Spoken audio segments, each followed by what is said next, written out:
One quiet morning in a small English village called Willowbrook lived a kind-hearted girl named Sophie. She was 20 years old, with bright blue eyes and long golden hair that shone in the sunlight. Sophie's family was not wealthy. They lived in a small cottage at the edge of the village, surrounded by green fields and old oak trees. Life was simple for them, but their home was filled with love and laughter. Sophie loved reading. Whenever she had free time, she would sit near the window with a book in her hands, dreaming about a bigger world beyond the quiet village. She often imagined traveling, meeting new people, and building a better future for herself and her family. One Saturday morning, Sophie walked to the Willowbrook village market. The market was full of life, farmers selling fresh vegetables, children running around, and the sound of cheerful conversations everywhere. That day, something unexpected happened. Near one of the fruit stalls, Sophie met a young man named Daniel. Daniel was tall, confident, and friendly. He had dark brown hair and a warm smile that made people feel comfortable instantly. Unlike Sophie, Daniel came from a wealthy family. His parents owned large farms and a beautiful house near the countryside. Everyone in the village knew his family. At first, Sophie felt a little shy speaking with him, but Daniel was kind and easy to talk to. Within minutes, they were laughing together like old friends. From that day on, Sophie and Daniel started meeting often. They would walk through the open fields, talk beside the quiet river, and share stories about their lives. Daniel spoke about his dreams of exploring the world and building something meaningful for himself. Sophie shared her hopes of helping her family and living a life filled with purpose. With every conversation, their friendship grew stronger. Soon, their feelings became something deeper. One peaceful evening near the riverbank, Daniel finally gathered the courage to speak. He looked at Sophie and said softly, "Sophie, I love you.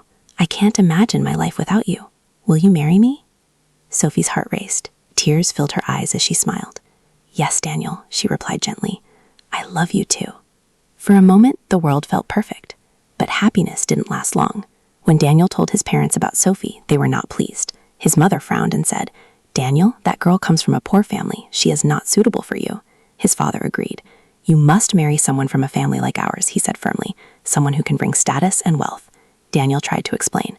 "Sophie is kind, honest, and caring. Money doesn't matter to me." But his parents refused to listen. They gave him a harsh warning. "If you marry that girl," he said coldly, "we will no longer support you." When Sophie heard about the situation, her heart broke. She loved Daniel deeply, but she didn't want to destroy his relationship with his family. One evening, she met him by the river again. Her voice trembled as she spoke.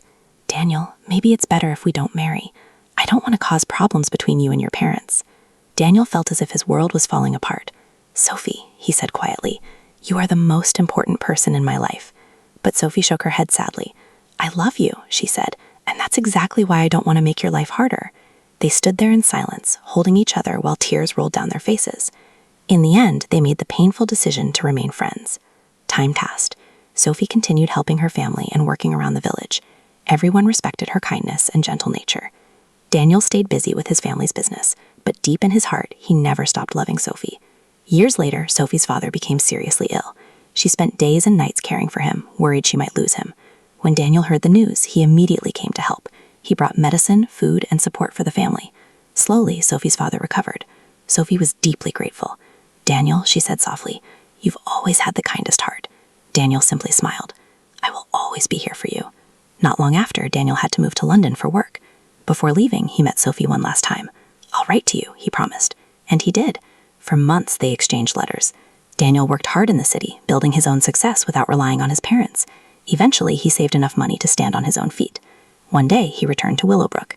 When Sophie opened her door and saw him standing there, she couldn't believe it. Daniel said with a hopeful smile, "I've come back for you." They talked for hours. Finally, Daniel spoke the words he had carried in his heart for years. "I still love you, and this time nothing can stop us." Sophie hesitated. "What about your parents?" Daniel shook his head. "I've built my own life now. I can support us. I don't need their approval." Sophie looked into his eyes and saw the determination there. And this time, she said yes. They married in a small ceremony surrounded by close friends and Sophie's family. Daniel's parents still refused to attend, but it didn't matter anymore. Love had already won. Sophie and Daniel moved to London and started their life together. They faced challenges, worked hard, and supported each other through everything. Years passed. They built a beautiful life, raised children, and filled their home with the same love Sophie had grown up with. Looking back, they realized something important. True love isn't about wealth or status. It's about loyalty, sacrifice, and standing beside the person who means everything to you. And Sophie and Daniel knew that no matter what life had brought them, their love had made every struggle worth it. Because in the end, true love never fades. And sometimes the greatest victories come to those who refuse to give up on the person they love. If you enjoyed this story, don't forget to like, subscribe, and share. See you in the next story.